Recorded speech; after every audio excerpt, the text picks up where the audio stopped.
Hey, it's Wednesday. Welcome to Phoenix Business Exchange, East End Edition, on this fine May 13th. And if you're in the Ottawa Valley, it is a drizzly day, potentially a little bit more downfall and rain. I was watching my neighbor the other day watering his garden, his front lawn, and I said, "Why are you doing that?" And he says, "Well, it hasn't rained much." Well, it's that's been flipped around, so it's coming. All right, so let's share some stuff here. pbex.ca. So that's Phoenix Business Exchange, acronymed pbex.ca.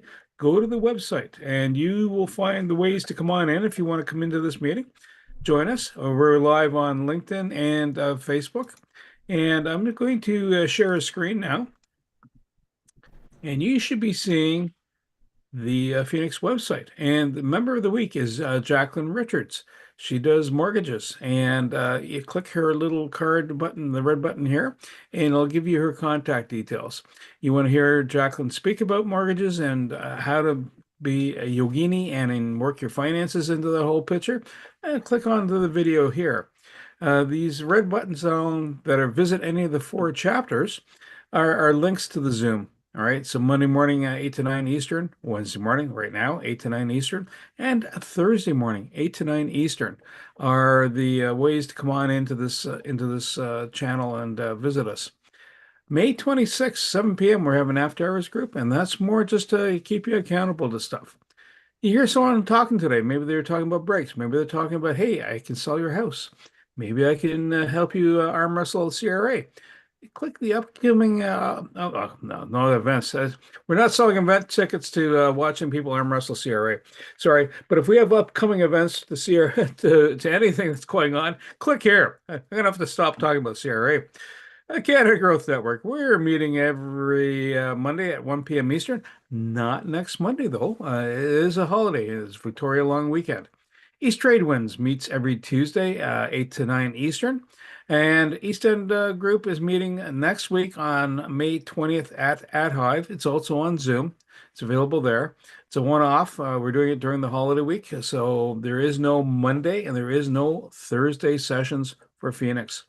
South End is meeting in person at the River Lounge, just south of Hunt Club on the Prince of Wales, and you can do that by Zoom or just come on in. Both the Hive and River Lounge are at start at 7:30 a.m. Now, if you have a question about you want to find someone that's selling a good product, social media connections, breaks. Now we can talk about the rest of things CRA or looking to buy a home, click here. You'll find all the members in the list, and they have all the contact details. It makes it easy. The e-card comes with every membership, and what it does is just makes that super easy to make that connection. It reduces the friction for your clients. And the cards have been tapped either by link, QR code, or the card actually physically came into someone's near someone's machine 193 times. We've done over 5.5 million, $8,270 worth of business since 2016 between members, and year to date, it's been $24,563 of business conducted between members. And I'm going to stop sharing, and we have an educational minute coming up with Susan McGarry. Susan, over to you, ma'am. Sure. Good morning. Thank you so much, Bernie. This morning I choose gratitude. Good morning, everyone. One thing that can completely change the direction of your day is gratitude. Before the stress, before the phone calls, before the problems, take a moment and focus on what's still good in your life. Gratitude can absolutely shift your mind from what's missing to what's possible. It helps you stop living in lack and start noticing blessings you may have overlooked. Maybe it's your health, your family, another day to grow, another chance to improve. When you start your morning grateful, you show up differently. You speak differently, you handle stress differently, you attract different energy into your life. Even on hard days, there's always something to be thankful for. Sometimes the smallest things become the biggest things. Maybe it's a cardio 9, a Pure Trim wellness shake, or a cup of warm coffee. A text from someone you love, a body that still gets you out of bed. Gratitude doesn't mean life is perfect.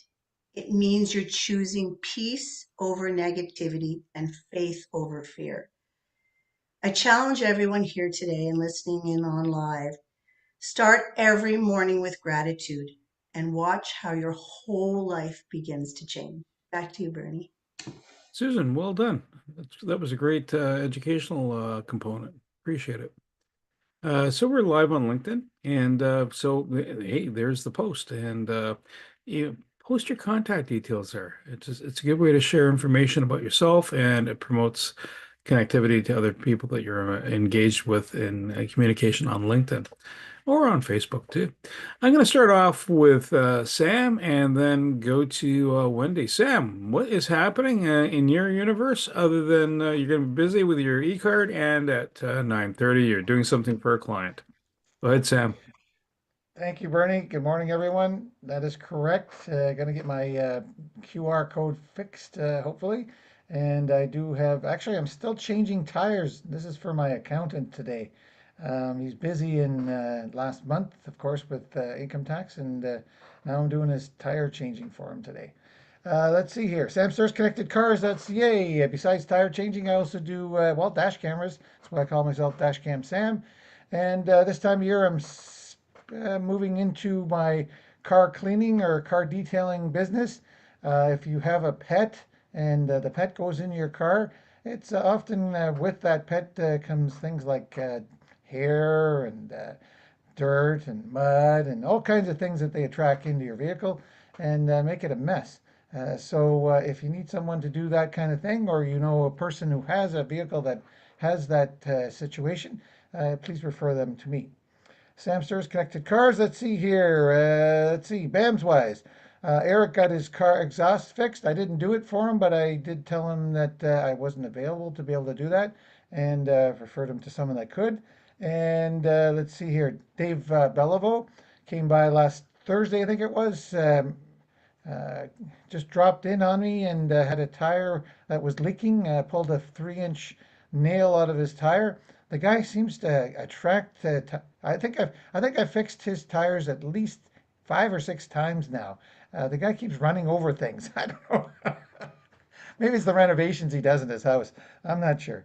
Anyway, that's the BAMs I've done. Let's see here, and well, we're going to hear from Kat today. That's right. And I don't know about next week who's going to speak because I didn't book anybody. That's it for me. Sam Sturgis, ConnectedCars.ca, today's mobile electronics without the cost of a vehicle, and a heck of a lot more. Oh, Sam, you're a wild man. However, East Trade Winds has Paulo Canaban speaking, and he's out of Brazil, and he's helps businesses stay focused on their clear goals. He's the next pharmacist. Wendy, over to you, and then we will bounce over to Eric. Good morning, everyone. Wendy Chung, real estate broker with Century 21 Synergy and team lead at the Ottawa House and Condo Group. Although sometimes we can have a love-hate relationship, social media is somewhere where we all need to be being business owners, just to see what's going on with other people within our network. So it was last night that I went on Facebook and I discovered that one of my past clients is moving to Calgary. So I messaged them and I said, "Oh, so what's happening with your house back here in Quebec?" And they said, "Well, we're coming back for a month to get it ready and we need to sell it because we've already made the move to Calgary." So I asked them if they had an agent and they said, "Well, obviously, Wendy, we would be using you, but unfortunately you cannot trade in Quebec," which is absolutely true. However, I did put him in touch with a very trusted agent partner I have on the Quebec side who works the area that the house is located in. And lo and behold, the email, I connected the two together. So I think they're going to be working together.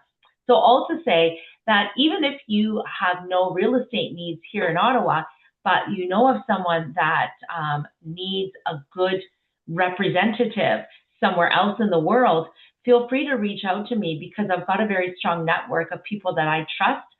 And they would be sort of an extension of myself, and I'm very picky.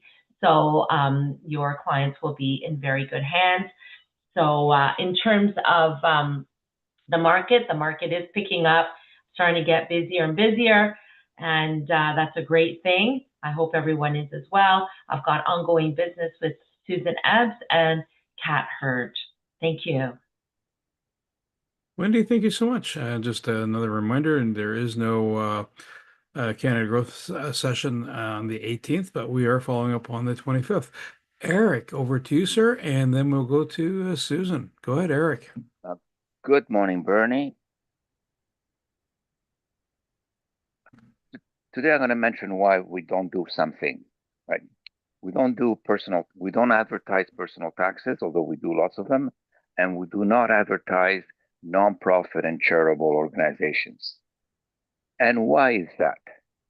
That's because we're all blessed with having clients who belong to the nonprofit charitable sector. There are people who have reams and reams of paper with notes that you need to do, but no money to do it with. And that's something that frightens accountants, lawyers, IT people. You know,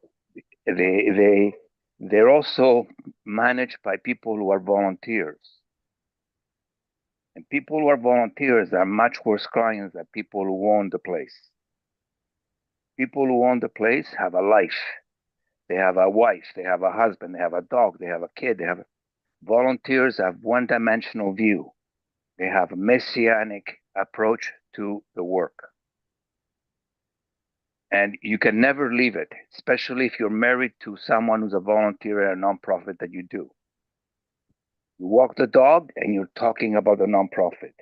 You spend your whole day doing the nonprofit work, and they want you to spend the whole week. So I don't advertise nonprofit work. I think it's valuable. I think they do a great job, but I think they should be dealing with accountants that are less experienced and don't know what they're getting into. For this and other information about what to do and what not to do, 613-254-7310. We are Cote and Associates Professional Corporation. We have 8 offices in Canada, 1 in the US, and we're expanding right now. We're talking to people in the Maritimes. So I will give you more information on this as things happen. Thank you. Eric? And everything else will be in the chat line. So make sure we send you all the charitable entities to your Yes. doorstep. Got it. Bad referral. Got it. Susan. Well, before we do that, I'm just a quick promo for Kat Hurd. So she helps social media push inside the Phoenix space, and she can help push your social media content out for you too directly. Susan, go ahead. Thank you so much, Bernie. Good morning, everyone. My name is Susan McGarry. I'm with a company called Best You by Design. It's a health and wellness company, and we carry a line of products by and from Pure Trim that target energy, weight loss, joint relief, healthier joints and muscles, and of course, healthier aging. Look good, feel better, live your best life. Susan with Best You by Design. I'll put my information in the chat. Thank you, Bernie. Back to you. Whoa, that was quick, Susan. Awesome. And we're going to swing over to Mr. Tony. What's going on, sir? Okay. Hey, Bernie. Thank you very much, everybody. Just getting all the buttons to work. Okay. Tony Jennings from Higher Self. I'm the spirit guy of the group. I'm a medium and clairvoyant. I give readings for businesses. I specialize in businesses. Most of my clients are business. They come in when they either want to spend a lot of money to be able to go into a certain direction, whether they want to expand a certain part of their business, or whether they come across an investment. They'll usually give me a call. Of the ones that call me, and it's actually quite a high percentage, I would say about a fifth, 20% will want a reading after they've made the investment, hoping that they did right. and almost 90% of the time it's not right.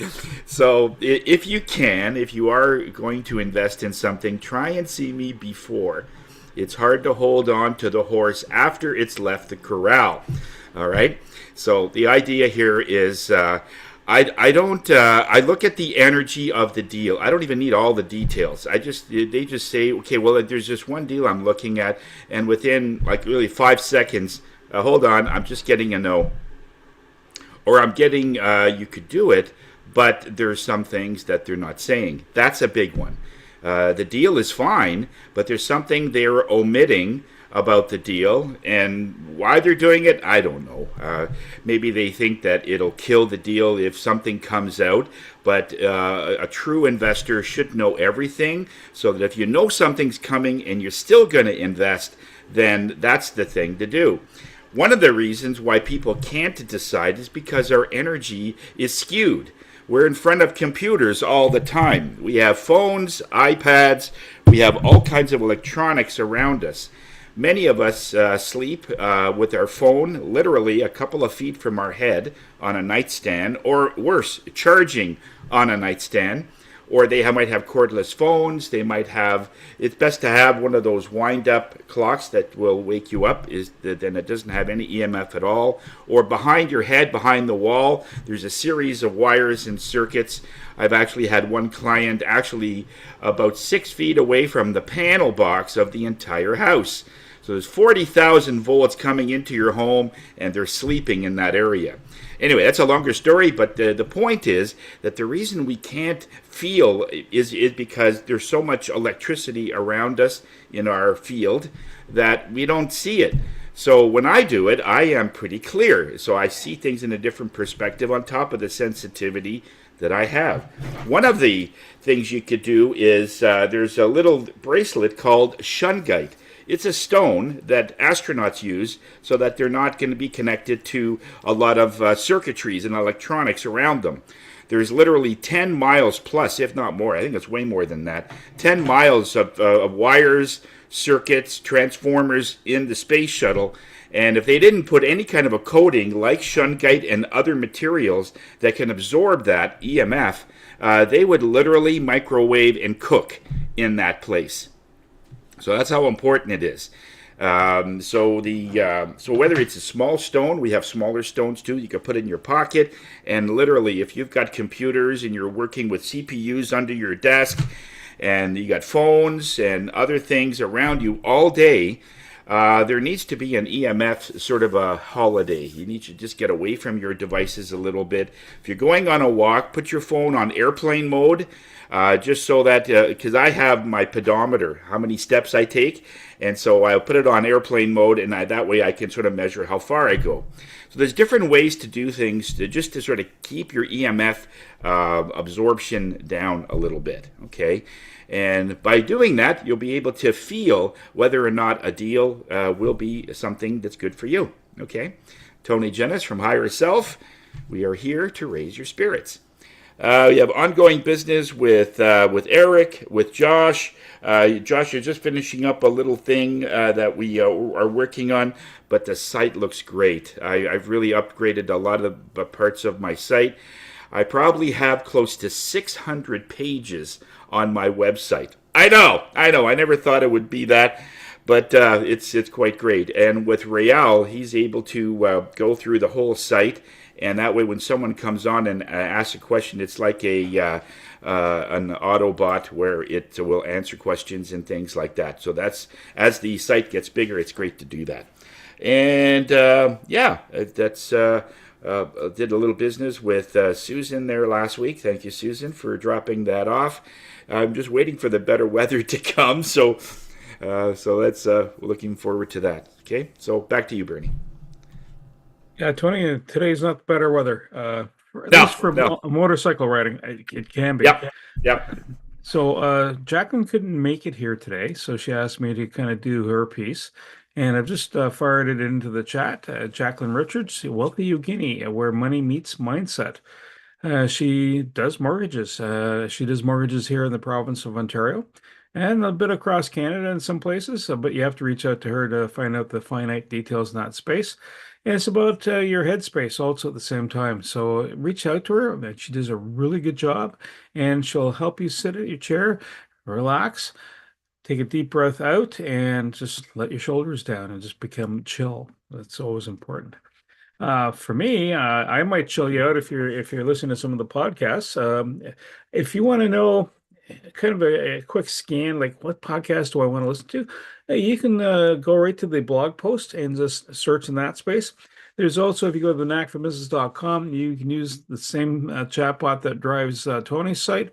You can use the same one to find out information therein. So if you're looking for a specific answer, it ranges all over the map, from accounting to real estate to coaches to you pick it. It's been in that particular space. Now, I'm going to stop flapping my gems because you know what? Our guest speaker is here and ready and roaring to go. Kat, over to you, ma'am. Hey everybody, so I'm gonna start by asking a question. Okay. Susan, I'm gonna ask you a question. Do you have a particular brand that you like to purchase that's not pure trim? Oh, yes. Give me a brand. Louis Vuitton. Okay, great. So I'm gonna play with this now. So what is it about Louis Vuitton that you're attracted to? Quality. Okay, the quality, okay. Do you know anything about their values, their mission statement? Not really. Okay. Would you recognize their logo if you've seen it? Yes. What do you associate with that brand other than quality?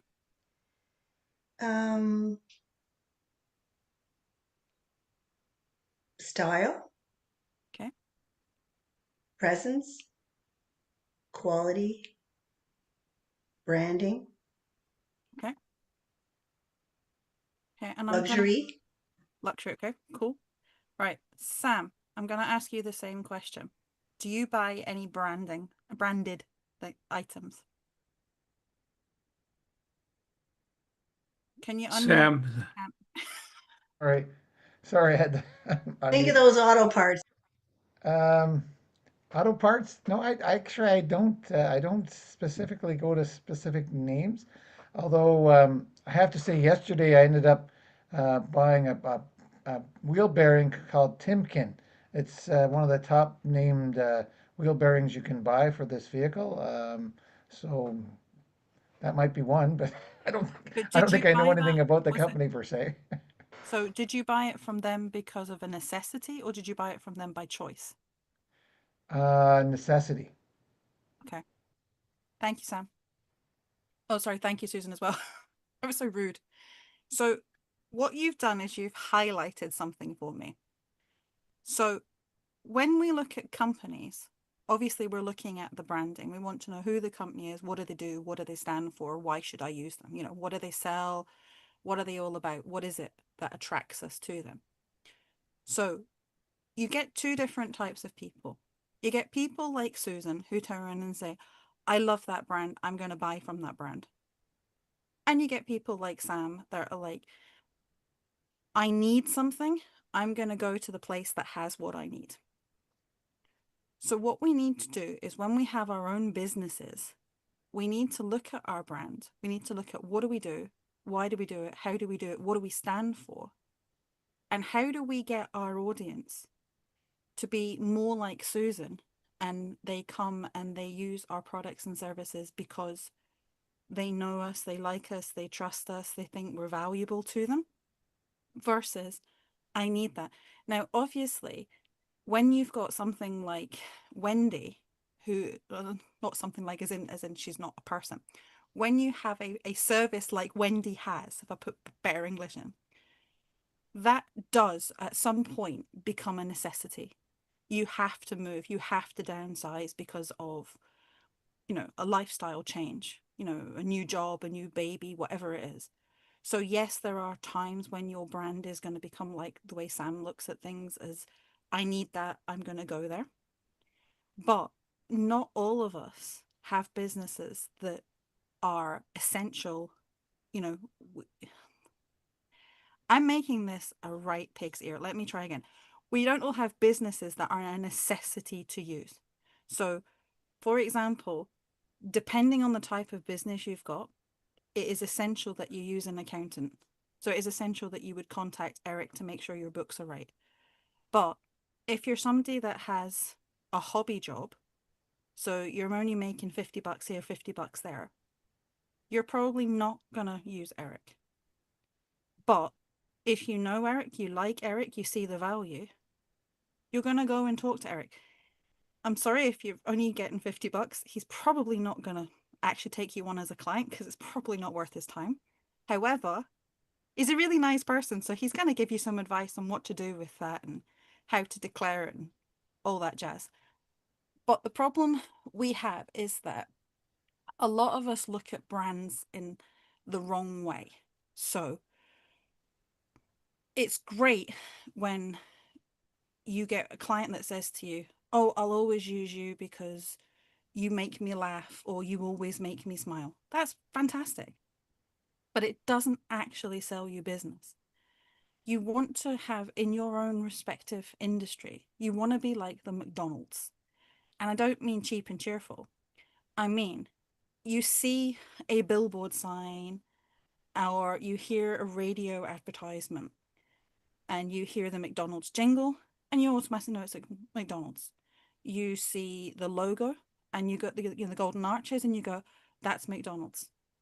So you know what you're getting, you know what they sell. You automatically know your relationship with them. So you know they're a fast food outlet, you know, I eat burgers, I don't eat burgers, all that kind of stuff. You know whether you deem things to be value for money. For some people, you look at the branding in the sense of the mission statement and the kind of core values. So you look at it and go, McDonald's stands for family. So some people will look at it that way and go, do you know what? I've got little kids, I'm going to take them there. Other people will go, yeah, it's junk food. It's not going to happen. But you need to build that relationship with a brand. And the problem that most of us have is that we don't use our brand the way we should. We don't all have mission statements. We don't have value statements. We don't all have logos. Those of us that do don't necessarily use them all. Now, Sam clearly does, but the rest of us may not. So you may put a post up on social media and you never use your branding. You may have an open house or a show at the EY Centre where you're selling your wares and you don't have your own branding. But then how do you expect people to associate with you? It's great knowing that Bernie does podcasts, but isn't it better if somebody says, hey, I'm looking for a podcast, if you say, hey, have you ever thought about going on the Knack for Business podcast? It's not just about knowing and trusting Bernie, it's about knowing and trusting Bernie's brand. So we all need to kind of build a relationship with our customers, but it's not just us building the relationship. Yes, we are the product or the service, so yes, they have to trust us because they're buying us, but they need to believe in your business as well, in your brand. What do you do? So yeah, you can turn around and say, Tony is a super nice person. I'm always going to do business with him. But if you don't believe in what Tony does, why are you doing business with him? So you have to know, like, and trust his business. You have to be able to recognize everything. And I think the problem is, for a lot of us, we don't use branding correctly. It's not everywhere. We don't shout it from the rooftops. We don't use it to build customer relationships. And we're just about going on social media and saying, hey, I can change your tires. Hey, I've got this house for sale. But we don't give anything about us personally. So we don't build that know, like, and trust with us. So once we know what a brand does and we know why they do it and how they do it, we need to have a differentiation between you and any other brand. So Louis Vuitton is a good quality product. But what happens if you don't want to buy Louis Vuitton, you want to buy, I don't know, Ragley?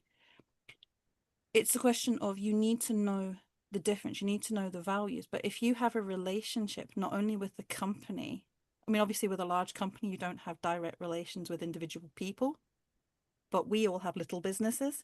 So it's a question of we need to have that relationship with the person. So we need to know, you know, I want to go on social media and find out that Wendy went on a walk with her dog Whiskey. I want to know that.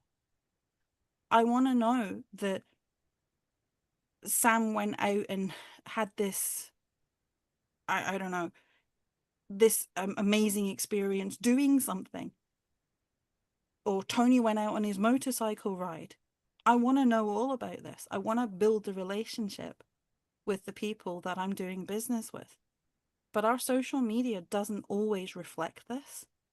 We don't build that know, like, and trust as individual people.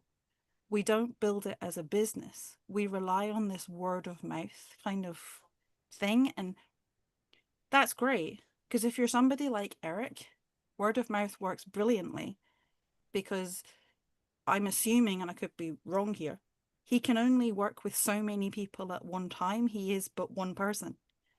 But somebody like Susan, she can sell to thousands of people because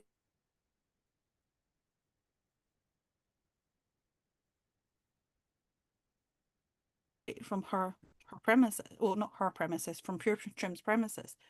So it's a question of putting not only you, but your business in front of people, getting people to recognize your brand, getting them to know, like, and trust the business, getting to know your mission statement, your core values. And if you don't have mission statements and values, let's change that. Let's put it out there, work out who you are and what you do.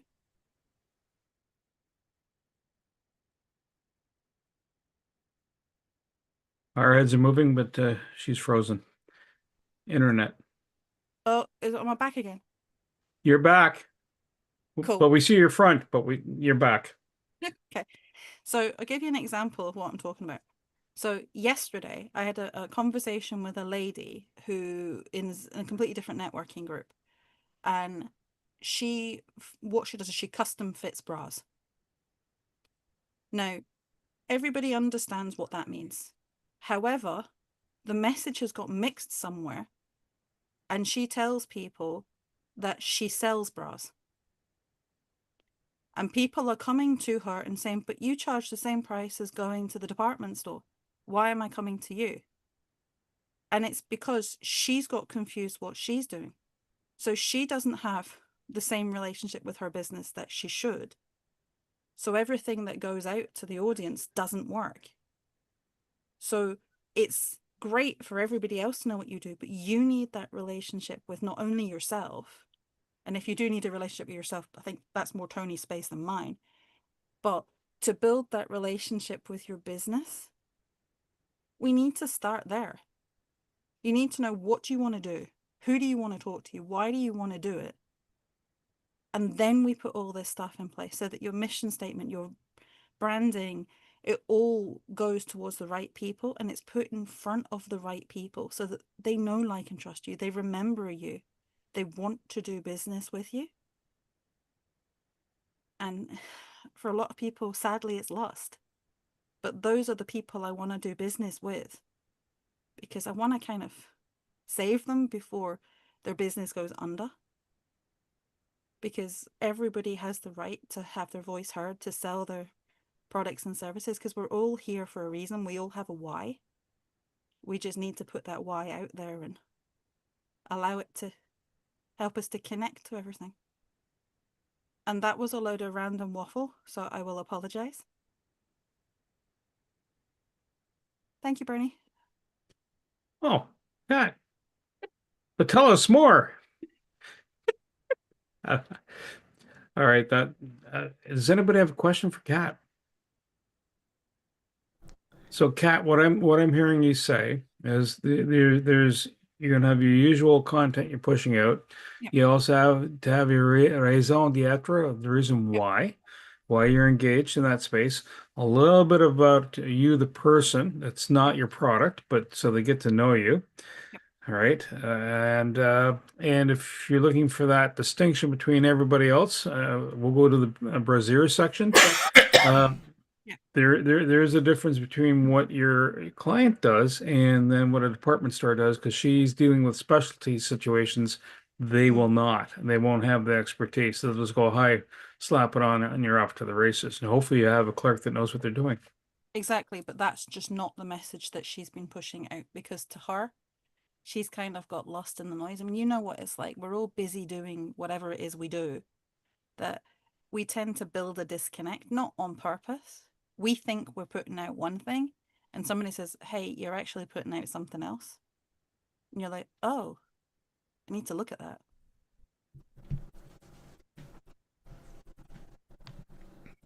Yeah, it would almost be an advantage to ask a friend, based on this, what message are you hearing?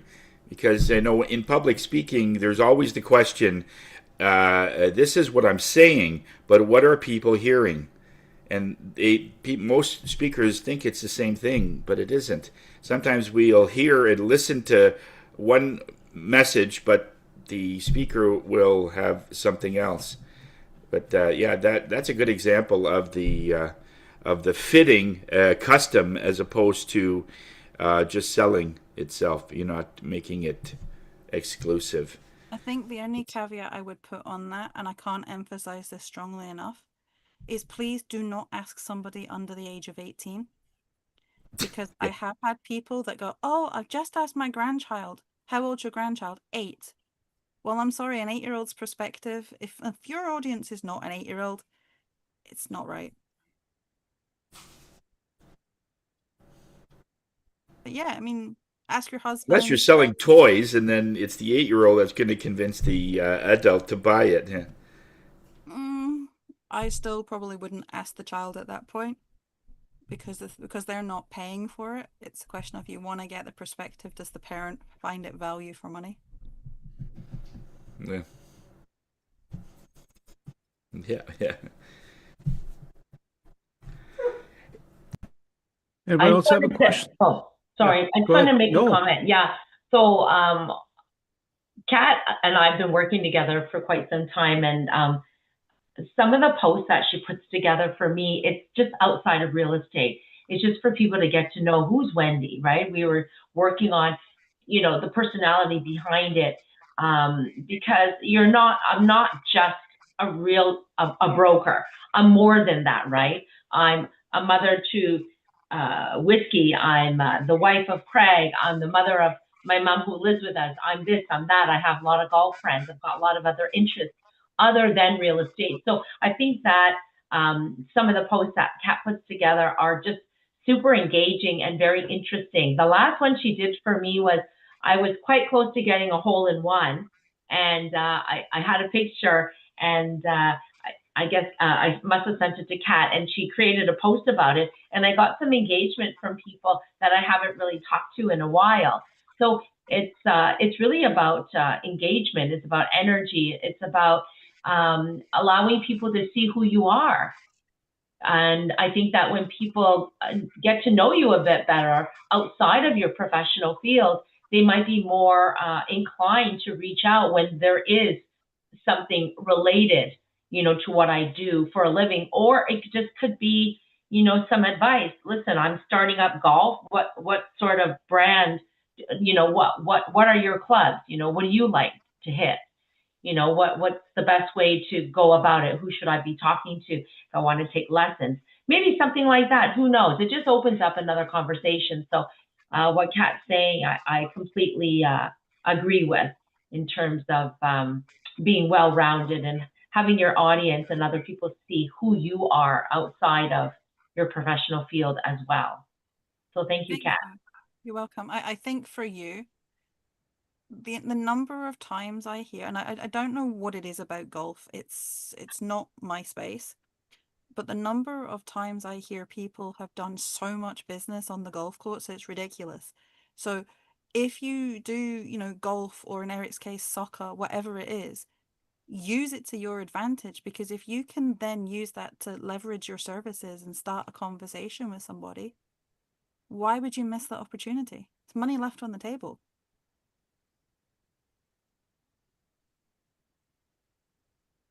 So I've got a motorcycle rally coming up on the weekend. It's in Renfrew. It's probably about 200 or 300 bikers getting together for charity and stuff. So if I had a film, or if I, because Sam installed a dash cam on my bike, so I have a front and back sort of a view. If I made a 5 minute video of the whole event, would that be something that you're looking for, or is it too long, or would it be worth it to do? So firstly, I would promote the event before you do the event. Ah, yeah. Really, Stella agrees. it's a fundraiser. If you want to make money, let's give people the chance to support you before you do it. Okay. But absolutely, if you've got dash cam footage, then why not use it? And then you can do the post, thanks to everybody that donated to the cause. We raise $6,000, whatever it is, and use it to promote that. But it may then mean that other people want to engage you in a conversation about you doing something to support their businesses or their charities. Ah, Absolutely do it. okay. I'll send you some information on that. Then that's a good idea to do it ahead of time. Yeah. Yeah. Okay. Yeah. Usually for a fundraiser, yeah. Yeah. I'm good at the last minute stuff. Yeah. Okay. Good idea. No, that's good. Yeah. So, Kat, is there a good example for people to, if they're looking at, is there a role model that people can look up to exemplify it either in their industry or at large? Sorry, can you ask the question again differently? Certainly, I can do it in reverse order of the words, but that won't. I don't think it'll clarify. Is there a role model that we can look up to as a good example, and does it have to be in our niche? Um, I think, to be honest, if it would cause more confusion, so you've obviously got big marketing gurus, so I could say something like, oh, go and look up Gary Vee, or go and look at other big names like Tony Robbins and stuff. But if you're selling tires, or no, Sam Fitz tires, he doesn't sell tires.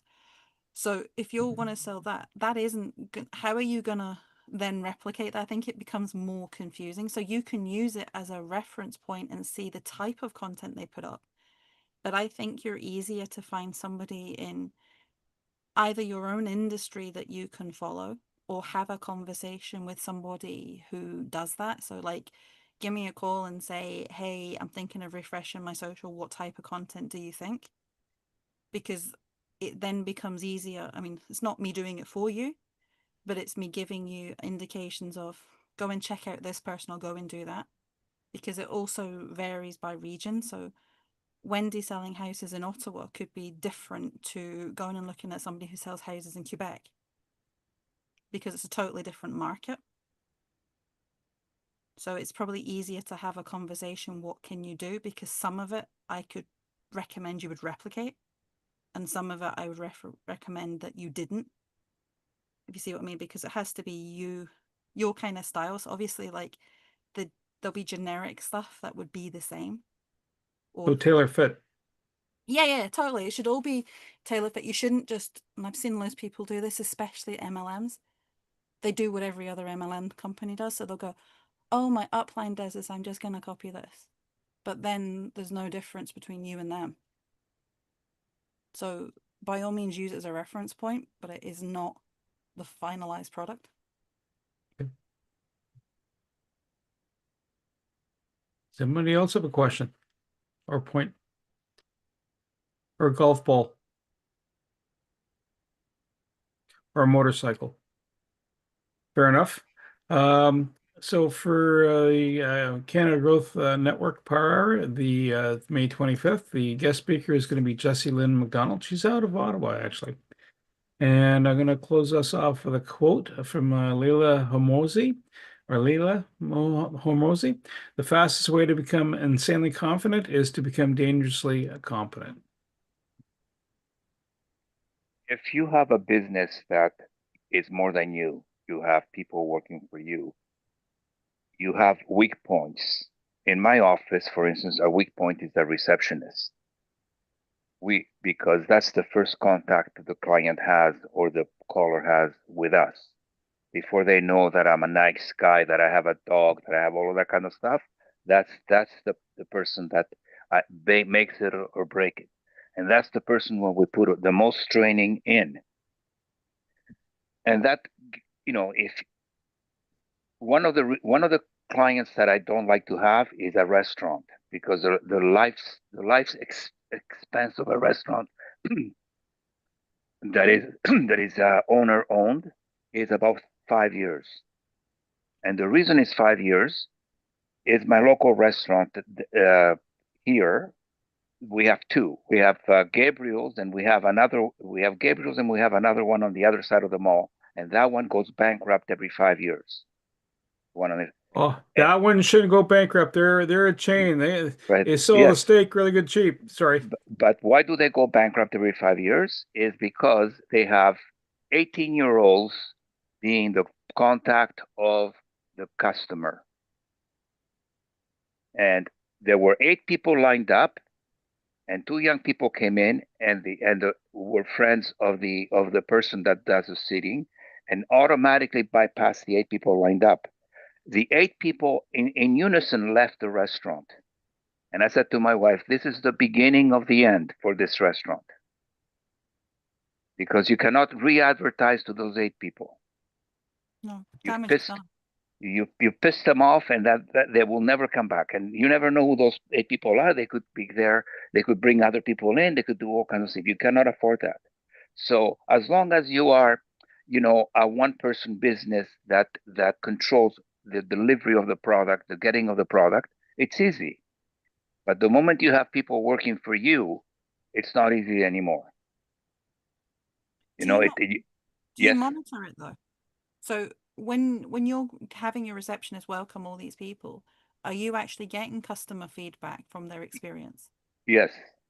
And is it good or is it bad? Not always. Yeah, sounds like she needs more retraining. Well, we spend lots of time and money on it. We have people coming in and showing hear people how to talk on the phone, how to things that I take for granted, other person might not be taking for granted. Wow. But it happens, and we have to, I have to say to her, sometimes just say hello and send it to me or to Caroline. Do not spend time on the phone. Do not do. Part of the problem is that she's younger and she's not confident. Maybe send her to Tony. He builds confidence. Yes, maybe I should. Yeah, but having worked corporate, and you have 10,000 people, you have 10,000 points of contact, and you have 10,000 opportunities to make things go totally sideways. And your job doesn't necessarily have to be front desk receptionist. You could be the cleaner, or you could be the doctor, right? So, because those points, yeah, there's so many contact points, and it depends where the frame of mind of the person coming in. Right, into that space. If you're already in pain, everything's an irritant.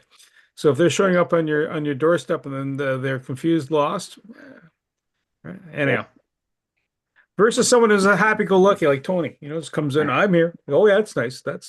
But can we get to the other side of the mountain?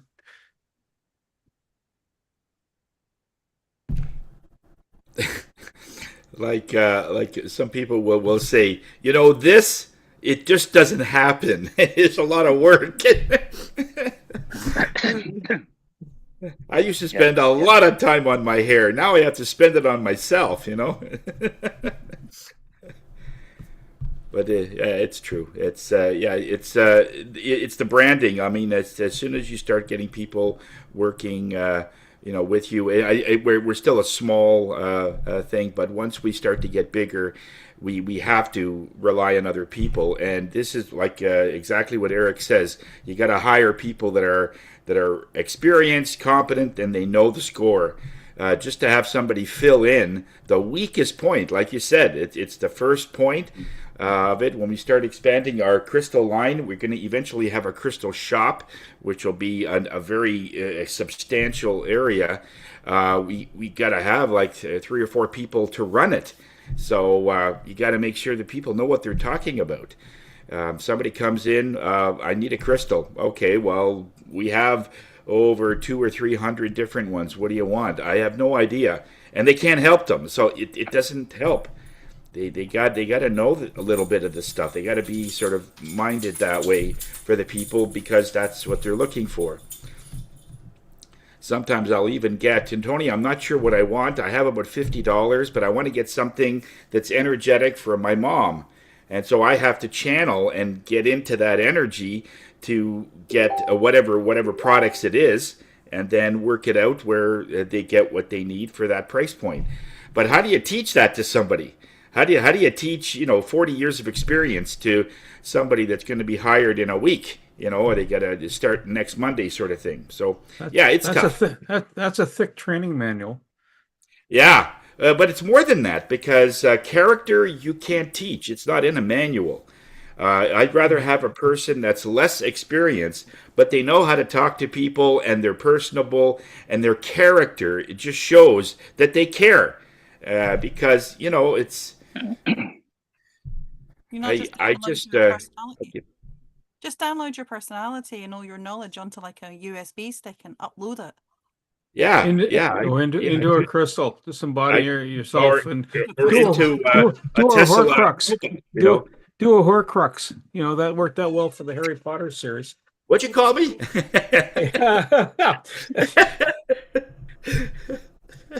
Well enunciated words. Yes, for sure. But it's it's a thing. As long as we're small, just like Eric said, it's easy. Because sometimes it seems effortless. Like, how hard could this job be? I'm just, doing whatever. But it took 40 to 50 years to get this. And you just know. Sometimes before they open their mouth, I know what they need, But how do you teach that? How does that go? It isn't easy, because it's just experience. Like, somebody who's only put on 10 tires, I don't know if I trust them as much as somebody who's done 3,000, like Sam, Like, it's easier to find someone cheaper. Well, maybe not. Sam is actually, his rates are pretty good.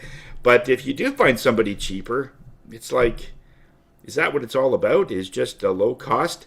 As a trucking, I used to be in the trucking business for 20 years before I got into this. And it was always, whenever I wanted to save money on a part, oh yeah, we'll just put in this reconditioned, whatever it was. And middle of nowhere, I'm halfway to Toronto, and there's nobody. 4 o'clock in the morning, I'm driving to a client to pick up a load of furniture. I got to be there right at 9 o'clock in the morning, and it's 4 a.m., and then something happens with my truck. And the part that I got at a good deal didn't make it. So it's like, oh man, I saved a few bucks. Now I have a bigger problem. I got to get this fixed. I got to get to the client. Now I've got all kinds of excuses I got to come up with. So when something is $700 or $200, I'll go for the $700 because it's cheaper. In the end, it's cheaper. That's just, there's a certain part on my bike that I'm thinking of getting. On my passenger, if I have somebody, because it's so comfortable, sometimes they fall asleep. They do, because it's so comfortable. So I was always thinking I should have side rails for these things, so that if somebody does fall asleep, they'll just lean in and they're sort of caged in there in a comfortable way.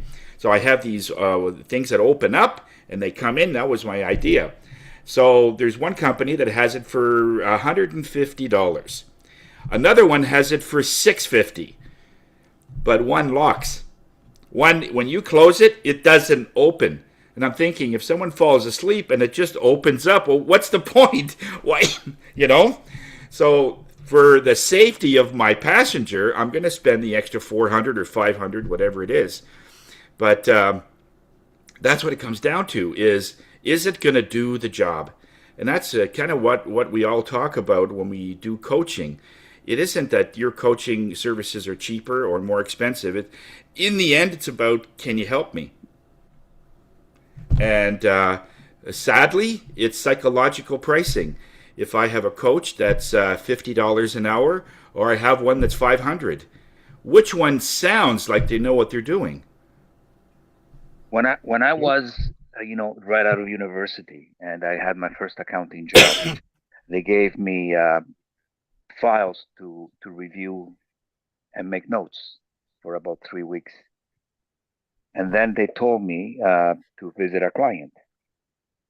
And I visited a client that had a sort of cafeteria in downtown Toronto in a hospital, and he had never made a penny ever in his life as profit. Okay, no profit ever in his life, and he'd been there for 25 years.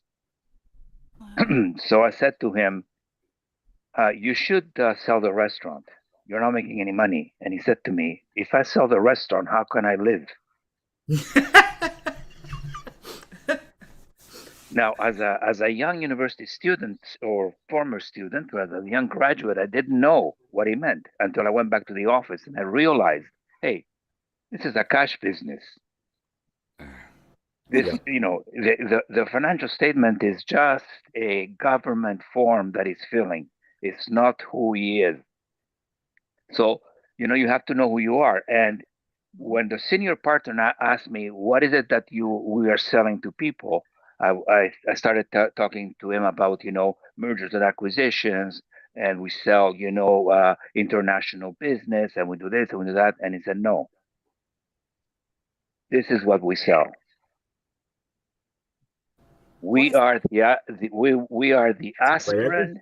Oh, sorry, We are Phil. the aspirin of of a person's headache. That's all you are. They have a headache. You give them the accounting aspirin, and when they leave, they don't know what you've done, but they know they don't have the headache anymore. And that's what we do here. Nice. Hey, he's right. I mean, I've That's a gone good one. through in my corporate job. We had audits every year, and I'm looking at the auditor, and I need to understand something. And I'm going, that sounds like very accounting like terms. Go talk to the person over there. I'll tell you how the business runs, but they track the numbers, right? And at a certain point, that's not my jam, right? That's not my headspace. I get it. I get why it has to happen. The purpose of everything. I get it. But I'm also not a proctologist either. So, there are things I don't touch. Yep. Aspirin being one of them. You could call it account perin. So, Yeah, but no, but that is it's a skill set, right? And that's they're there to make sure the accounting make sure that you run, right, and you can sustain yourself, right? Not only just for compliance, but are you running the business for success, right? And truly, if you get into fractional CFOs, then it's not just counting the coin; it's a matter of like, what's your strategy, right? Eric does that really great advice about different things. Like, yeah, I get what you're doing, but 5 years from now, what is that going to look like, right? Are you further ahead, or are you still status quo?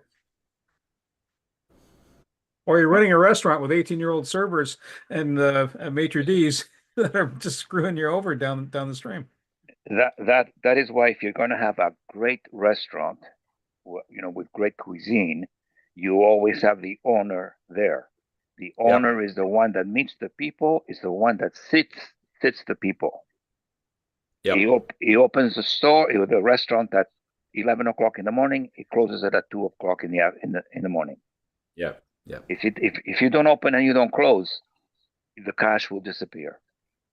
Yeah, but that's Yeah. also assuming that that owner is a personable person, because sometimes you go there and they're not a very good person at all. Yes, but usually it's Most usually times, yeah. usually restaurants that are run by the restaurants that are exclusive Mm.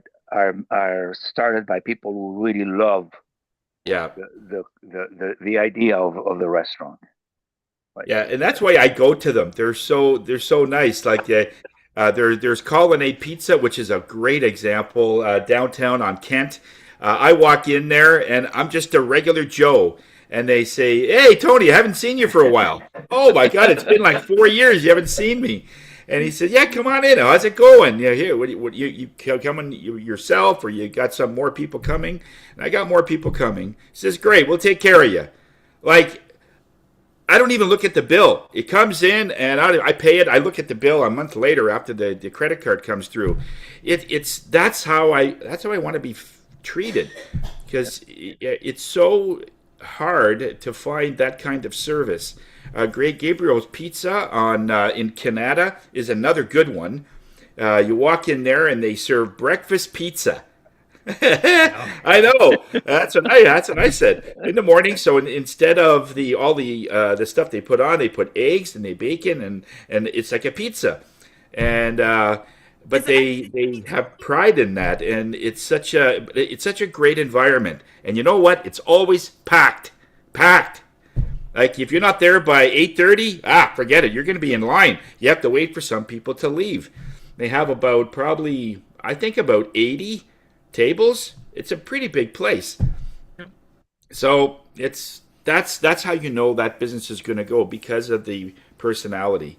You're being treated really well, and people like that. They just like that feeling. Even if I'm not hungry, I'll go there just to support. It's local, and I know they have families and there's people there, but he doesn't do the cooking. All he does is greet people, and he smiles. It goes around. And he doesn't do the work like he used to in the beginning. That's where you have to sort of detach yourself. You're not part of the service anymore, the actual food. You're part of the branding. Is exactly what Kat was saying. If you're as soon as you're branding, that's what people love. Do what you're best at, and that's greeting people. But So having said that, Tony, I think if you're going to do a breakfast pizza, that's you got your differentiation to start with, because that's not yep, normal. yeah, Well, yeah, maybe it is in Canada, it isn't here. yeah. It's an amazing place, but there are so many other restaurants that really don't care. And like I'll go there, and then the worst part is you get a restaurant that you go to and you're treated like gold, like a king. Then you go to a restaurant that service is good, but you're comparing. Oh, well, they didn't do this, they didn't do that, and that's the worst, because they've done a phenomenal job, but not at the caliber of this other restaurant. So I think that's great when you're sort of a trailblazer, and you all other restaurants are compared with your restaurant. That's amazing. Yeah, it's not as good as this other restaurant, but it's still phenomenal. People that don't go to this other massive, great restaurant would never know. They just, oh, the service here is great. Well, it is, but it's a totally different echelon when you're greeted and you haven't been there for years, and they call you by your first name. How do you make that up? Like, this person has such an incredible memory. That's it means a lot, and it's Italian. They're known for treating people so well. It's family, and it's a great cultural thing. That's part of their culture. Is just getting around a table, eating pasta, having wine, laughing. Like, who doesn't want that? I mean, even when you're eating alone, you want that. So, yeah. That's why you have to be smart enough to know what you are and what you're not. That's why Yes, McDonald's does not run Italian restaurants with that, owner shareholders that are there to meet you. that's No. it. Right. That's it. They're selling a model. That's That's right. it. Yeah. And McDonald's model is mediocrity. You know, uh, The model is amazing. Yeah, It's the way they do everything is mediocre. Yeah. no, it's not. It's, the you know, I I played football for a team in Toronto, and they traded me to Chicago. And before I got to Chicago, they traded me to Kansas City. So when I got to Chicago, I had to go by plane to Kansas City, to St. Louis, Missouri. Okay, or near Kansas City. So um, in the plane was the head of marketing for McDonald's. Just coincidence. And I told him, my father makes a better hamburger than you do. And he said to You me, actually said that. yes, I said my that to gosh. him. And he said to me, my father also makes a better hamburger than we do. So he said the same thing back to me. So he said to me, that's not what we're selling. He says, That's right. what we're selling is that when you are, he said to me, in Canada, and you go on your car and you go to Austin, Texas, and you see a McDonald's, before you go in there, you know how the hamburger is going to taste, and it's going to be the same hamburger you had in Ottawa or in Yeah. Montreal. Right. That's right. He says Yeah. that is Uniformity. that is really difficult to do. That is really difficult to do, he said to me. People know what to expect. Yeah. Yeah, and also from a business perspective, it's almost impossible to have that kind of uniformity. It is. So Yeah. so Yeah. so they spend their entire existence in life is to make sure that there is no difference in how they operate and how they do it, and therefore marketing works because you know what to expect. Yeah. Yep. It's application, isn't it? Yeah. Like when I was in high school, the most popular fast food place in Southern Ontario was Harvey's. And Harvey's used to chase kids out. And they used to and hamburger joints used to lose the customer as soon as the customer went to university or college. They never came back as an adult. And McDonald's saw that weakness and they said, we want to have young kids in here, so we will have a clown. Yeah. And when you have a clown, a 5-year-old does not go to the restaurant by themselves. They bring the parent with them.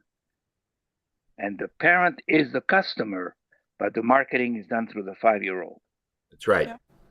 Right. And I think, like I seldom go to a McDonald's, but I still, if I ever go to one, I know exactly what I'm going to get, even if I haven't been there for 5 years. Like I know exactly what the Big Mac is going to taste like, or what the quarter pounder is going to taste. I know all of that, no matter where I am, no matter where I am in North America. So but that conformity is difficult to do in business. Treat everybody the same and to sell the same product to everybody that's equal. It's difficult because not all your customers are the same. Right. Yeah. So and in small business we cater to the fact that we have different customers and we treat them differently, which is the opposite of the McDonald's system. Yeah. Yeah. They have Well, another good example is Thai Express. There's a chain store that's called Thai Express. Yes. And here they have actually Thai people that are running it.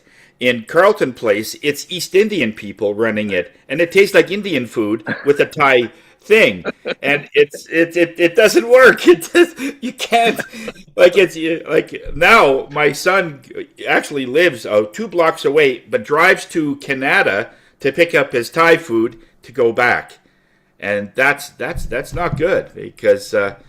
But somebody was able to afford the franchise fee, and they don't care who it is.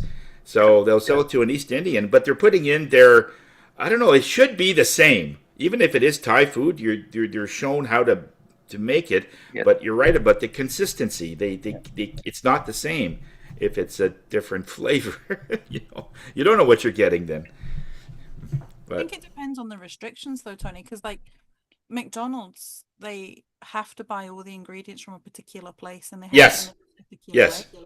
Whereas a lot of franchises, like Burger King's a great example, they're supposed to be the same, but they're not 100% the same because you can do what you like. It's just Yes. how the franchise works. And obviously, the Thai one is just a name. It's not an exact Yes. representation. Yes. That's right. Yep. Yep, exactly. Yeah, exactly. Okay, anyway, well, you went a little overtime. So, oh, you found the card? All right. Okay. Have a great day. All right, guys. Bye, guys. Have a good week. Bye. That was Great Oh, you're presentation, Kat. Thank still you. recording and broadcasting, FYI. Oh, you're right. We are. Okay.